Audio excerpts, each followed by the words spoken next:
Salut à tous, j'espère que vous allez bien, c'est Team Léonard. Aujourd'hui on se retrouve pour une toute nouvelle vidéo et je vais vous donner des petites astuces pour gérer la malpropreté du chiot. C'est parti! La première chose à savoir avant de parler de malpropreté, c'est savoir comment cela fonctionne pour le chiot. Il faut savoir que la vessie c'est un muscle, donc souvent vous allez voir que les chiots qui arrivent en été sont beaucoup plus malpropres que les chiots qui arrivent en hiver. Je vous explique pourquoi. Le chiot qui arrive en été, les portes sont grandes ouvertes. Donc le chien a la possibilité d'aller vider donc sa vessie quand il veut. Le chien lui qui arrive en hiver, il est obligé de sortir. Donc il va obligatoirement apprendre à se retenir.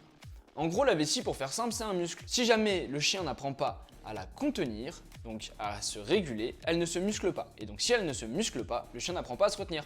Plutôt simple, non? Donc la première astuce que je vais te donner pour ton chiot, c'est de lui apprendre à rythmer sa vessie, c'est-à-dire déterminer des heures de sortie. Dans l'idéal, toutes les 2 heures dans un premier temps, toutes les 3 heures, 4 heures, et au fur et à mesure tu pourras allonger le temps. Bien évidemment qu'un chiot qui a 2 mois n'aura pas la même capacité à se retenir qu'un chiot qui pourrait avoir 6-7 mois. Il faut prendre en considération que le chiot fera toujours ses besoins.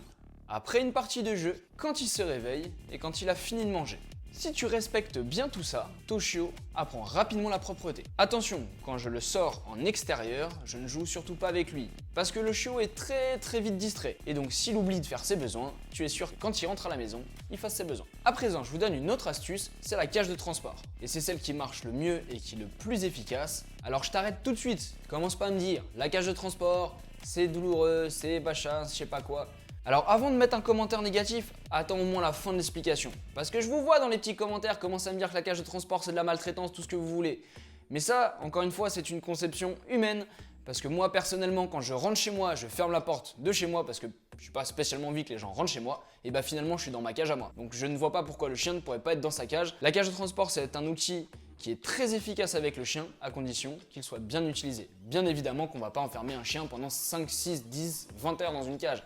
Faut pas être trop bébête, hein, tu vois ce que je veux dire? Donc la cage de transport, c'est votre ami pour la propreté.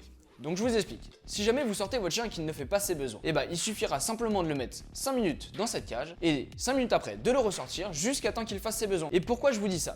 C'est simplement que si vous réduisez l'espace en fait du chien, naturellement il va apprendre à se retenir. Parce qu'un chien ne fait jamais ses besoins là où il mange et là où il dort. Et donc si jamais vous lui mettez un lieu de couchage et sa petite gamelle dans sa cage, et bah il va apprendre à se retenir, tout simplement. Bien évidemment, avant de mettre cette solution en place, je vous invite vraiment à faire en sorte que votre chiot prenne la cage comme sa petite maison. Surtout, ce qu'il ne faudra pas faire avec la malpropreté du chiot, c'est lui montrer en fait ses excréments, c'est-à-dire lui prendre la tête et lui mettre dedans. Parce qu'en fait, en termes canin, vous êtes en train de lui dire ça t'appartient. Mais ça, il le sait déjà. Il n'a pas besoin de vous. Et en plus, vous risquez de créer ce que l'on appelle de la coprophagie, c'est-à-dire que vous allez lui expliquer qu'il faut se dépêcher de nettoyer. Donc il va se mettre à manger ça très vite. Et c'est pénible. Ah oui, je t'assure. Donc, pour récapituler rapidement cette petite vidéo sur la malpropreté.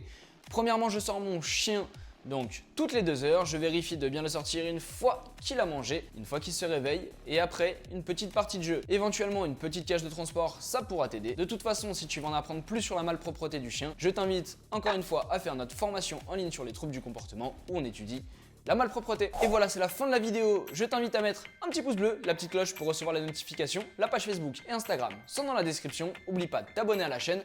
Et si vous êtes beaucoup à commenter, à liker, je vous reparle de la propreté, mais cette fois-ci plus en détail. Allez, ciao, à dimanche prochain, 10h.